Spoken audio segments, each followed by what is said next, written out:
Iba na ang gagawin nating estilo ng paggawa ng narration dahil batay ito sa totoong pangyayari at karanasan na nagbigay ng kwento. Kaya ang gagawin natin halos kagaya ng pagkwento sa atin kababata at kasama natin sa trabaho may-ari ng kwento na to. Kaya maraming salamat pre sa pag-share ng iyong kwento. Tara, mag-umpisa na tayo.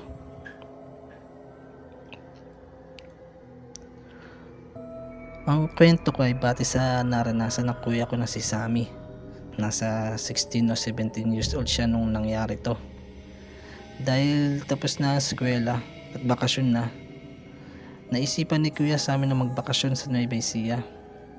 Mga kapatid sa side ng tatay namin ang mga kamag-anak namin ang mga nakatira sa probinsya.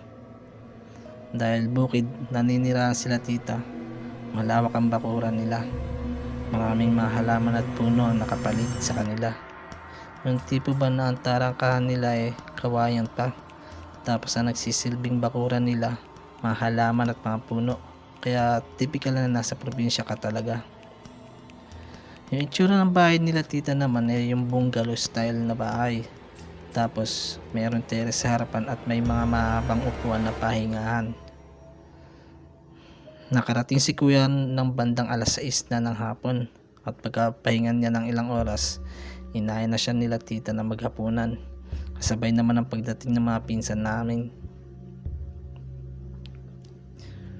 Pagkatapos nila maghapunan, nagyaya sila tito na tumagay kahit isang bote lang ng beer. Di naman tumanggi si kuya dito at uminom ng isang bote, kaya di naman siya tinamaan, pampasarap lang daw ng tulog. Nung matapos silang magkwentuhan habang tumatagay, nagsimula na silang gumayak para makatulog na. Mga bandang alas 10 lang daw siya nung makatulog. Kasama niya sa kwarto yung mga lalaki namin pinsan. Nasa 3 daw silang natutulog sa kwarto. Biglang naalimpungatan si kuya sa amin nung bandang hating gabi na, kaya pumunta siya ng CR para makaihi. Patay na ang mga ilaw sa bahay.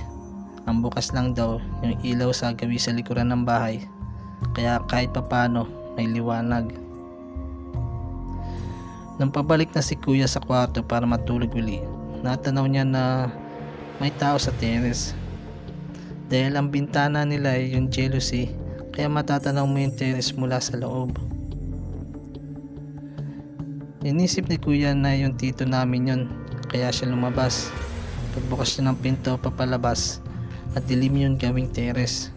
Ang liwanag lang yung ilaw sa daan sa labas, tapos yung liwanag lang nung buwan yung nagbibigay ng liwanag sa buong bakuran.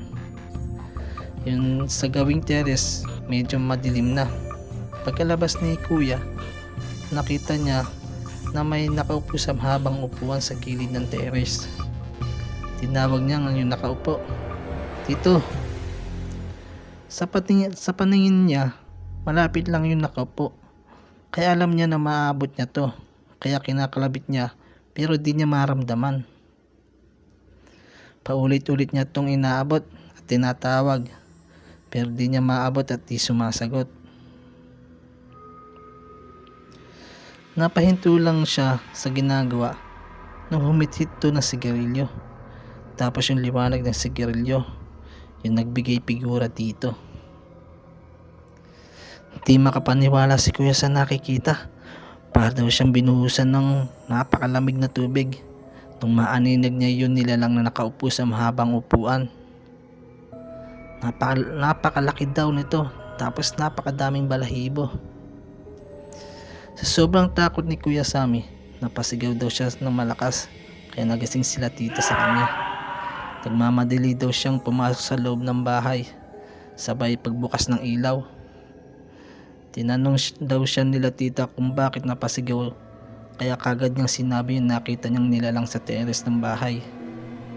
Nung binalikan niya yung terrace kasama sila tito at tita, wala na yung nasabing nilalang. Mula nung oras na yun, di na sila nakatulog, hanggang inintay na lang nila na mag-umaga. Tsaka palang nakwento sa kanya nila tita yung mga pagpaparamdam nito sa bahay. Minsan daw, mausok yung paligid ng bahay kahit wala naman nagsisiga. Meron din daw sila naririnig na naglalakad sa bubong, yung tila na napakabigat ng paa, o kaya biglang maggagalawan yung mga sanga ng puno. Pero yun kay kuya daw, yung first time na may actual na nakakita dito. Niisip na lang daw nila tita na bantay at kaibigan nila yun, dahil hanggang sa kasalukuyan wala namang sinasaktan to.